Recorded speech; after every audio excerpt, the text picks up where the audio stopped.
These are 15 science fiction films that lost hundreds of millions of dollars at the box office, only to be recognized years later as masterpieces that changed cinema forever. From the summer of 1982, when 3 future classics got crushed by a friendly alien, to modern sequels that couldn't find their audience, these are the movies the world simply wasn't ready for. George Lucas nearly saw his career end before it started with THX 1138, his feature film debut released in March 1971. Francis Ford Coppola's American Zoetrope Company produced this dystopian vision, and here's a wild detail.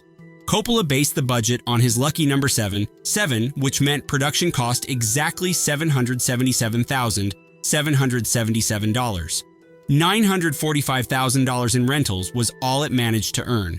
Warner Brothers executives despised the film so completely that they demanded $300,000 in repayment from American Zoetrope, effectively ending the partnership. 4 to 5 minutes got cut from Lucas's vision against his wishes. Variety's review turned out to be accidentally prophetic when it stated the film was likely not to be an artistic or commercial success in its own time, but just might in time become a classic. Surveillance society, emotional suppression through medication, and dehumanizing corporate culture all appeared in THX 1138 decades before these became dominant concerns. Modern commentators point out that it essentially predicted working conditions in Amazon warehouses and the command, buy more now, buy and be happy, presciently critiqued consumer capitalism. THX became the name of Lucas's sound company, and the designation 1138 shows up throughout Star Wars. Disney Plus's Andor series draws heavily from its aesthetic, and Lucas released a director's cut in 2004. Douglas Trumbull, the visual effects genius behind 2001, A Space Odyssey, made his directorial debut with silent running in March 1972.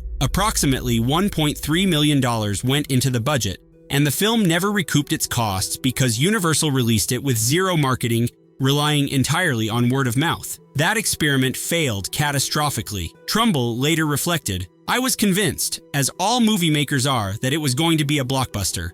The whole thing was a total wash, and it was one of the biggest mistakes I ever made." His company operated at no profit for an entire year afterward.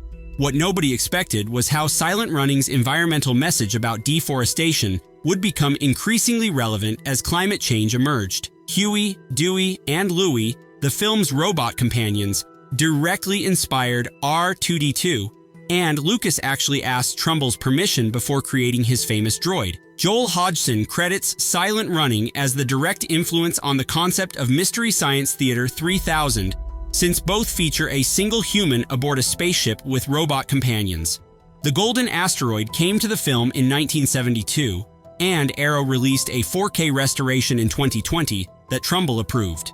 Revolutionary computer-generated imagery and a vision of digital worlds that wouldn't become reality for decades arrived with Tron in July 1982. $17 million from Disney went into a film featuring approximately 15 to 20 minutes of CGI combined with groundbreaking backlit animation, grossing $50 million worldwide.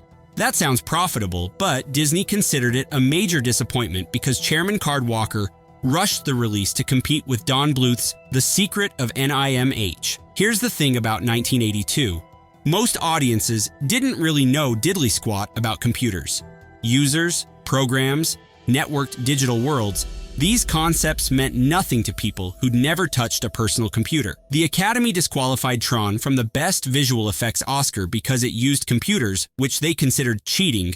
And the irony runs deep, considering virtually every modern visual effects nominee uses CGI techniques Tron pioneered. $45 million by 1983 came from the film's arcade game alone, more than the domestic theatrical gross, while merchandise generated $70 million wholesale. John Lasseter credits Tron with showing him what was possible, directly inspiring Pixar's founding vision. $400 million came to Tron Legacy in 2010, and Tron Ares has just been released in 2025. One of Hollywood's most famous studio conflicts unfolded around Brazil, where director Terry Gilliam delivered a 142-minute dystopian satire that Universal COO Sid Sheinberg wanted cut to 90 minutes with a happy ending. Sheinberg created an unauthorized Love Conquers All cut, eliminating all darkness from the film. Gilliam called it a war, and Scheinberg called Gilliam a terrorist. Gilliam's resistance turned extraordinary as he organized clandestine screenings at USC and took out a full-page Variety advertisement reading, "Dear Sid Sheinberg, when will you release my movie, Brazil?" Robert De Niro got enlisted for television appearances about the struggle. The Los Angeles Film Critics Association saw Gilliam's cut at secret screenings and awarded Brazil Best Picture, Best Director, and Best Screenplay, while Universal's Out of Africa premiered in New York, forcing Universal to release Gilliam's vision. $15 million went into production and approximately $10 million came back domestically. Kenneth Turan called it the most potent piece of satiric political cinema since Dr. Strangelove, and its retro-futuristic aesthetic influenced everything from Star Wars, The Last Jedi, to the Loki television series. 98% approval shows on Rotten Tomatoes today. The British Film Institute ranked it the 54th greatest British film, and 2 Academy Award nominations came along with BAFTAs for production design and special visual effects. Catherine Bigelow's directing career nearly ended with Strange Days, released in October 1995 with a $42 million budget that James Cameron's screenplay put toward exploring virtual reality, surveillance, and racial tensions. Approximately $17 million worldwide came back, 6 times less than its budget. Racial tensions portrayed unflinchingly, released just 3 years after the LA riots, proved too confronting for audiences, and marketing struggled to position a film spanning noir, sci-fi, and social commentary. Bigelow put it this way: "It should be uncomfortable to watch. All things this close to home usually are." 5 years passed before she directed another film.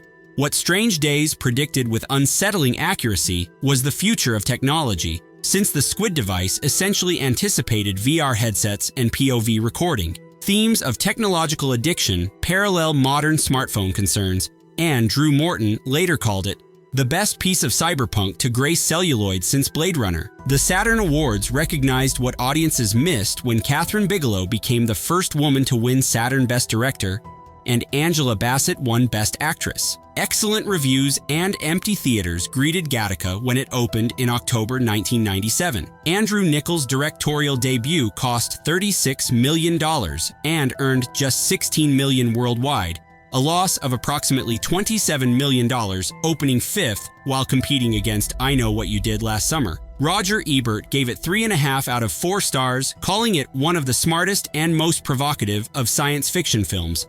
But audiences didn't care because there were no bankable stars, no action sequences, and cerebral themes without easy marketing hooks. And that's when CRISPR happened. A 2022 Nature Genetics paper titled "Gattaca is Still Pertinent 25 Years Later" compared the film's fiction to modern reality, and by 2015, CRISPR technology was being used to edit human embryo DNA, nearly identical to Gattaca's scenario. A Chinese scientist used CRISPR to create genetically edited babies in 2018, drawing worldwide comparisons to the film. Congress's Genetic Information Non-Discrimination Act of 2008 got discussed with "No Gattaca Here" headlines. The film is now cited alongside Brave New World, 1984, and Frankenstein in genetics discussions. $60 million went into Event Horizon, which arrived in August 1997 and earned approximately $42 to $47 million worldwide, prompting Paramount to announce a very large write-off, while the cinema score landed at D+. Paramount moved the release date forward because Titanic got delayed, leaving only 4 to 6 weeks for editing instead of the standard 10, and test audiences were horrified by extreme content, forcing cuts of 30+ minutes. Audiences expecting space action encountered extreme horror instead. A Paramount executive told director Paul W.S. Anderson, "We're the studio that makes Star Trek," as if he was besmirching the franchise. Jason Isaacs described the original 130-minute cut as containing sequences that were definitely illegal to do now, probably illegal to do then, and when the DVD market made deleted scenes valuable, the footage stored in a Transylvanian salt mine had deteriorated beyond repair. The Dead Space video game franchise and Danny Boyle's Sunshine both show Event Horizon as a major influence. Amazon is developing a television series, and IDW Publishing is releasing comic prequels for 2025 through 2026. Simulated reality, memory manipulation, and constructed worlds got explored in Dark City in February 1998. exactly 1 year before The Matrix made those themes blockbuster material. Director Alex Proyas delivered his vision for $27 million, and it earned $27.2 million worldwide. New Line marketed it as a horror film, confusing audiences expecting different content, and the MPAA reportedly gave an R rating claiming it was too weird for PG-13. Proyas put it simply, it was a box office disaster. Here's where it gets interesting. The Matrix literally used the same Australian studio sets, and visual effects colorist Peter Doyle remembered, "I do remember sitting with the Wachowskis after they had just been shown Dark City. Both films share visual technicians, thematic parallels, and production resources." Roger Ebert named Dark City Best Film of 1998 and later added it to his great movies list, even recording a full-length DVD commentary, which is extremely rare for a critic. The director's cut, released in 2008, removed studio-mandated opening narration, and 6 Saturn Award nominations came, including Best Science Fiction Film. The most deliberate burial of a film in modern Hollywood history happened to Idiocracy, Mike Judge's satire that cost $2.4 million. Fox released it in only 7 cities, maximum 130 theaters, versus the typical 600+ for wide release. No trailer was ever produced, no TV spots aired, and no marketing existed beyond 2 low-resolution stills. The theatrical run ended after 1 week with total earnings of $495,000, meaning the film recovered only 20% of production costs. Terry Crews, who played President Camacho, explained, "The rumor was, because we used real corporations in our comedy, I mean, Starbucks was giving handjobs, these companies gave us their name thinking they were going to get a different portrayal. Anti-intellectualism, consumerism, and corporate influence all got satirized in ways that became endlessly referenced as political polarization increased. And many now describe Idiocracy as a documentary rather than a comedy." 71% approval shows on Rotten Tomatoes, and Luke Wilson actively pitches sequel ideas. $72 to $76 million went into Children of Men, which earned approximately $70 million worldwide, a significant loss after marketing costs. Universal released it in only 16 theaters during the competitive holiday season. Alfonso Cuarón's career was brutally derailed by the financial failure, and his next theatrical film didn't arrive until Gravity in 2013, which won him Best Director. Refugee crises, authoritarian nationalism, and border closures all appeared as themes that became eerily prescient as global politics shifted, and Emmanuel Lubezki's documentary-style cinematography pioneered techniques now industry standard. The 7.5-minute battle sequence composites roughly 5 seamless edits. 3 Academy Award nominations for adapted screenplay, cinematography, and film editing came to Children of Men, along with 2 BAFTAs. BBC critics ranked it 13th among best films from 2000 to 2016. Rolling Stone named it Best Sci-Fi Film of the 21st Century, and Time listed it among the best 100 movies of the past 10 decades. $120 million in production costs and approximately $80 million more on marketing made Speed Racer one of Warner Bros.' most expensive campaigns ever. Opening weekend brought $18.6 million, placing third behind Iron Man, and the worldwide total reached $93 million. Over $100 million in estimated losses made it one of the costliest flops on record. Test screenings turned disastrous as Warner Bros. Wanted 90 minutes while the Wachowskis refused to cut from 135 minutes. And marketing targeted Matrix fans while the film was made for families. The second weekend dropped 56.3%. Modern critics now consider Speed Racer the first blockbuster art film and the best live-action anime adaptation ever made. And the candy-colored CGI aesthetic, once dismissed as garish, now dominates modern blockbusters. Emil Hirsch reflected, "When it came out, it was unanimously dogged. I remember we were all like, man, this movie is so good. How come nobody gets it?" Really validating to have everybody come around. $45 to $50 million went into Dredd, which earned $41.5 million worldwide, when break-even required approximately $90 million. Carl Urban stated, "Dredd represented a failure in marketing, not filmmaking. Nobody knew the movie was being released." Association with the derided 1995 Stallone adaptation poisoned perceptions. Plot similarities to The Raid, Redemption hurt it further, and the R rating limited audience during the comic book boom. Urban never removes his helmet, staying faithful to the source material, but unfamiliar to general audiences. Home video changed everything when Dredd topped DVD and Blu-ray charts with 750,000 copies sold in the first week in North America alone. Ongoing fan campaigns continue demanding a sequel. A television series got announced in 2017, and Alex Garland essentially directed the film, while creator John Wagner served as consultant. The most spectacular example of a masterpiece crushed by timing might be The Thing, which John Carpenter opened on June 25, 1982, the exact same day as Blade Runner, just 2 weeks after E.T. became a phenomenon. $15 million, earned only $20.9 million worldwide, finishing as the 42nd highest-grossing film of 1982. Carpenter understood the problem.